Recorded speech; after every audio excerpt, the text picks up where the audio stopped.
Breaking news Meghalaya honeymoon హత్య కేసులో కీలక విషయాలు అయితే బయటకు వస్తున్నాయి. ముఖ్యంగా ఈ దర్యాప్తులో తొవ్వినా కొద్దీ కొన్ని ట్విస్టులు అయితే వస్తున్నాయి. ముఖ్యంగా ఎవరైతే రాజా రఘువంశీ ఉన్నారో రాజా రఘువంశీని చంపడానికి ముందే 4 సార్లు ఆయనపై హత్యాయత్నం అయితే జరిగింది. ముఖ్యంగా ఆయన మేఘాలయకు వెళ్ళిన తర్వాత తన వైఫ్ ఎవరైతే సోనం ఉన్నారో సోనం తోటి హనీమూన్ కోసం మేఘాలయకు వెళ్ళిన తర్వాత దానికి సంబంధించిన ఒక 4 సార్లు ట్రెక్కి కూడా నిర్వహించడం జరిగింది. ముఖ్యంగా వాళ్ళు హోటల్ రూమ్ నుంచి వాళ్ళు అంటే ఎక్కడి నుంచి వెళ్ళి హోటల్ రూమ్ నుంచి వెళ్ళి వారు ఏ ప్రదేశాలను పర్యటిస్తున్నారో ఆ పర్యటించే ప్రదేశంలో కూడా ట్రెక్కి నిర్వహించినట్టయితే తెలుస్తుంది.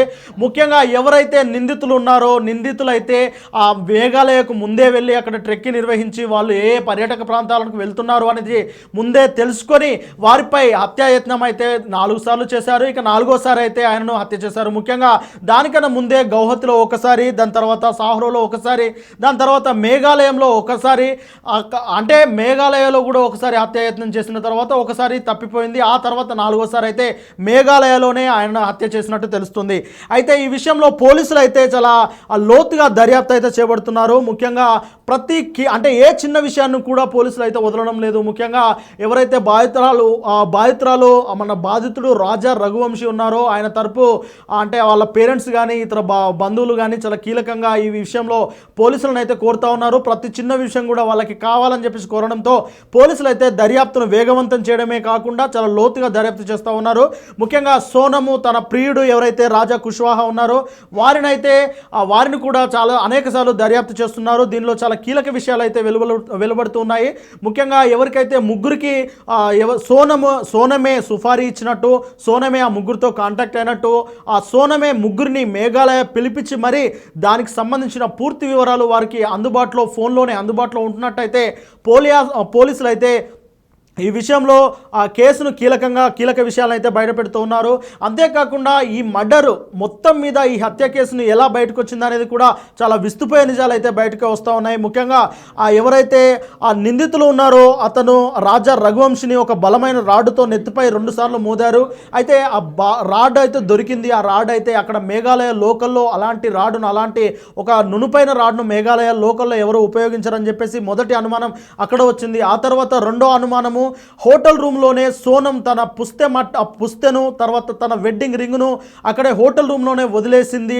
ఇక్కడనే పోలీసుల దృష్టి సోనంపై మళ్ళింది. ఎందుకంటే నవవధువురాలు ఎవరైనా నవవధువు తన పుస్తెమట్టలను అయితే చాలా అంటే పుస్తెను కానీ వెడ్డింగ్ రింగ్ కానీ చాలా పవిత్రంగా భావిస్తుంటుంది.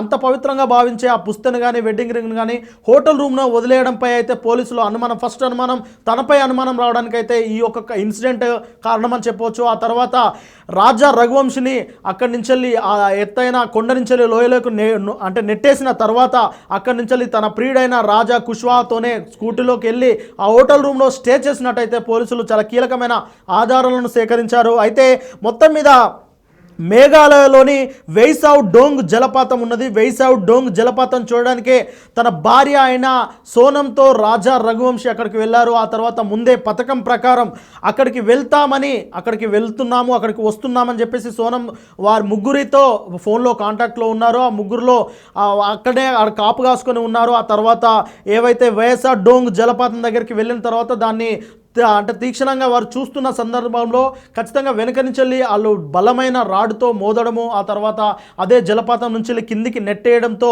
అతన్ని అయితే మొత్తం మీద ఈ రకంగానైతే హత్య చేసినట్టు పోలీసులు అయితే దర్యాప్తు చేస్తున్నారు. ఇక అక్కడి నుంచి వెళ్ళి సోనం తన ప్రియుడితో స్కూటీలోనే వెళ్ళి ఆ తర్వాత హోటల్ రూమ్లోనే స్టే చేసింది.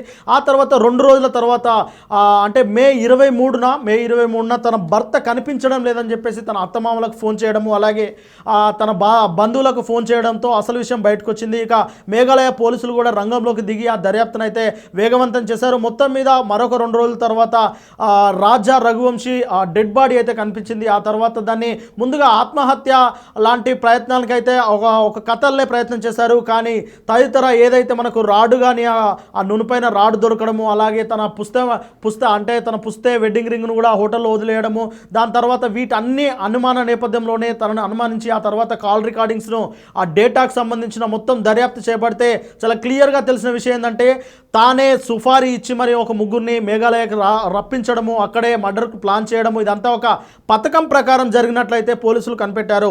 అయితే వీరి అంటే వీరు మే 20న పెళ్లి చేసుకున్న తర్వాత హనీమూన్కు ఫస్ట్ జమ్మూ కాశ్మీర్కి వెళ్ళాల్సి ఉంది. జమ్మూ కాశ్మీర్ ప్లాన్ను కూడా సోనమే చెడగొట్టినట్టు అక్కడి నుంచి వెళ్ళి మేఘాలయకు వెళ్తేనే తన ఏదైతే ప్లాన్ చేసిందో అది మేఘాలయలోనే నెరవేర్చాలని చెప్పేసి అక్కడైతే సులువుగా అవుతుందని చెప్పేసి అయితే సోనం పకడ్బందీగా ప్లాన్ చేసింది. ఈ నేపథ్యంలోనే తన ప్రియుడైన రాజా కుష్వాహాకు ప్రతి క్షణం అప్డేట్ ఇస్తూ ఉన్నది ఫోన్లో. రాజా కుష్వాహా కూడా ఆ అప్డేట్లో పాల్గొంటున్నారు ఉన్నారట. ముఖ్యంగా రాజా కుష్వాకి సోనంకి గతంలోనే అంటే పెళ్లికి ముందే వారిద్దరి మధ్య ప్రేమ సంబంధం ఉన్నట్లు, ఆ ప్రేమ సంబంధాన్ని సోనం తన ఇంట్లో కూడా చెప్పినట్లయితే కొన్ని వార్తలు అయితే తెలుస్తున్నాయి. దానికి వీరి ప్రేమను నిరాకరించిన సోనం పేరెంట్సే బలవంతంగా రాజా రఘువంశితో పెళ్లి చేశారా అన్న కోణంలో కూడా పోలీసులు అయితే దర్యాప్తు చేస్తున్నారు. ముఖ్యంగా సోనం తల్లిదండ్రులు ఇలాంటి బలవంతపు పెళ్లి చేయబడితే ఈ మొత్తం ఘటనలో వారు కూడా దోషులుగా అయ్యే అవకాశం అయితే కనిపిస్తుంది. ఎందుకంటే సోనం బ్రదరు, సోనం సోదరుడు ఎవరైతే గోవింద ఉన్నారో, గోవింద రాజా రఘువంశీ తల్లి దగ్గరికి వెళ్ళి ఖచ్చితంగా తన చెల్లెలు చేసిన తప్పును ఒప్పుకొని ఆయన కూడా కన్నీరు మున్నీరయ్యారు. చట్టం ఎలాంటి శిక్ష చేసినా తన చెల్లి అనుభవించాలని చెప్పేసి కూడా ఆయన కూడా వాళ్ళ తల్లితోటి, రాజా రఘువంశీ తల్లితో ఆయన మొరపెట్టుకున్న సందర్భం అయితే మనం చూస్తూ ఉన్నాం. ముఖ్యంగా ఈ కేసు అయితే రోజుకొక మలుపు తిరుగుతుందని చెప్పవచ్చు.